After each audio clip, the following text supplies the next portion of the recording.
Ketika seorang pejabat di Pusat Militer Nasional Indonesia menelpon tadi pagi, ini kesempatan untuk mengajukan sebuah pertanyaan dari bosman kepadanya. Apakah perang di Ukraina dimonitor dari jam ke jam? Di War Room, apakah ada kamera satelit yang bisa kita monitor gerakan militer di perang Ukraina? Jawabannya iya dan ada. Yang bosman pun langsung berkomentar, coba fokuskan kamera ke sisi barat Ukraina di perbatasan Polandia dan coba lihat gerakan tentara yang kira-kira ada sekitar 30 ribuan sedang mau ngedrill latihan perang simulasi di Norwegia. Semuanya tentara yang hadir di Norwegia dan Polandia adalah tentara anggota negara-negara NATO. Satu lagi, coba awasi terus gerakan militer di selatan di 3 kota pelabuhan Ukraina. Di sisi Polandia dan Norwegia sepertinya NATO serius menyiapkan ground trupnya. Dan untuk itu kita lanjut membaca taktik perang Rusia yang bergeser setelah dalam 1 minggu rencana A tidak berjalan dan sekarang menjalankan rencana B, C, dan mungkin sampai Z. Hal ini menjadi lebih menarik walau bengis, namun itulah kenyataan perang. Menurut ahli taktik perang modern, pasukan pendukung logistik Rusia di awal perang tidak fleksibel dan kekurangan perlengkapan yang membuat pasukan tempur jadi kekurangan logistik untuk melakukan pekerjaan mereka. Secara kekuatan dalam negeri Rusia, militer Rusia memiliki kemampuan mobilisasi domestik yang luar biasa. Faktanya, dengan sekitar 30.000 personel mereka bertugas di pasukan distribusi logistik Rusia yang tugasnya meliputi pertahanan, penggunaan, dan pembangunan infrastruktur militer. Mereka bisa memobilisasi semua ini untuk perang Ukraina. Kekuatan Rusia sangat besar jika dibandingkan dengan negara lain, misalnya negara besar Tiongkok saja yang lebih banyak infrastruktur komersial, bisnis, dan kebutuhan masyarakat infrastrukturnya tetap lebih besar Rusia. Namun keuntungan domestik Rusia ini tergantung pada rel. Secara bersamaan mewakili kelemahan ketika konflik terjadi di luar negara Rusia. Saat perang jarak jauh, kemampuan logistik militer Rusia masih dipertanyakan. Dalam invasi Rusia ke Ukraina kali ini, rel kereta api canggih utama sebagai pengangkut logistik yang digunakan berada di Belarus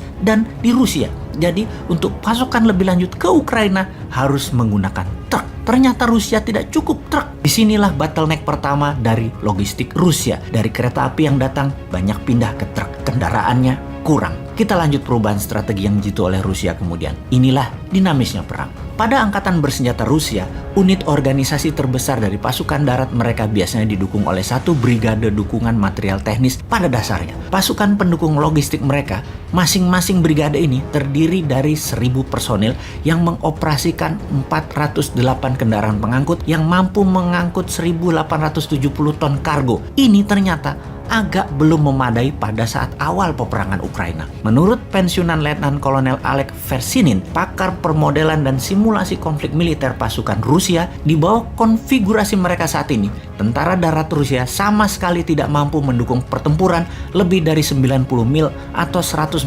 km dari tempat pembuangan pasokan logistik, dalam hal ini rel kereta api. Didasarkan pada kecepatan transportasi rata-rata 45 mil atau 70 km per harinya, inilah yang membuat dalam 1 minggu awal invasi, pasukan Rusia gagal mencapai Kiev karena lambatnya dukungan logistik.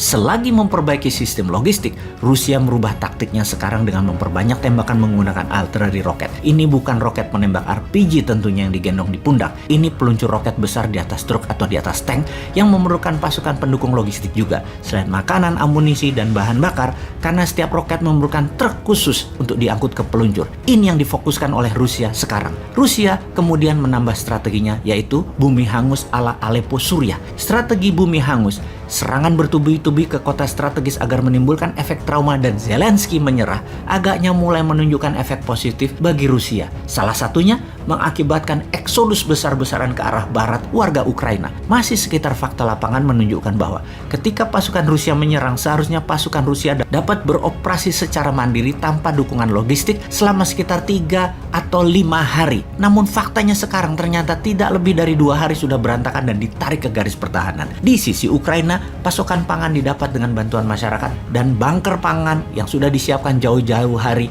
di ribuan titik pertahanan di seluruh Ukraina. Karena itu pasukan Rusia Rusia menggunakan pasukan Chechen, Chechnya. Selain mengawasi penduduk, tugas berikutnya adalah mencari tahu di mana letak bunker pangan dan amunisi Ukraina. Rusia juga merubah strategi pasokan darat sekarang. Beroperasinya hanya di mana pasukan tempur meminta pasukan disediakan cepat sesuai kebutuhan dengan hit and run supply logistik menjadi tidak terbaca oleh pasukan Ukraina. Jadi Rusia saat ini pasukan darat yang diutamakan adalah logistik yang harus disediakan dan dilindungi terlebih dahulu, baru serangan militer dilakukan setelahnya.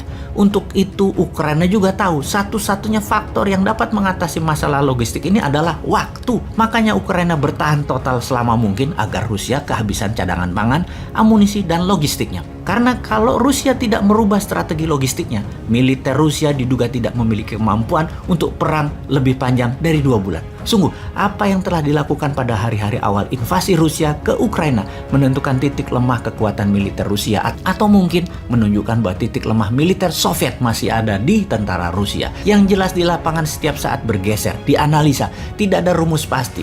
Rusia sangat dinamis melakukan perubahan. Dari kacamata pengamat militer pro-barat dan media barat yang mempromosikan NATO dan Amerika menyatakan kemampuan logistik NATO dan sekutu bisa dibilang merupakan salah satu keunggulan strategis utama dari militer barat, terutama Amerika yang jaringan global pangkalan militer serta kemampuan pengangkut laut dan udaranya besar untuk bisa menyiapkan logistik dimanapun di bumi ini. Dan ini kita tunggu buktinya. Kalau NATO benar memiliki kemampuan itu, mengapa sampai saat ini belum berani bergerak juga? Rusia tahu, sangat tahu, NATO tidak mampu. Bukan seperti yang analis katakan tersebut. Apa yang Rusia lakukan sekarang? Strategi Rusia bertambah lagi sekarang adalah dengan menyetop jalur laut di Laut Hitam, memutus kota pelabuhan Mariupol dan sebentar lagi kota pelabuhan Odessa, agar Kiev lapar dan menyerah. Kemudian Rusia memecah pasukan kecil-kecil mencari logistik pasukan Ukraina yang ternyata strategi ini mulai menunjukkan hasil. Ketika posisi diketahui, roket meluncur ke titik-titik yang menjadi lokasi penyimpanan dan diledakkan.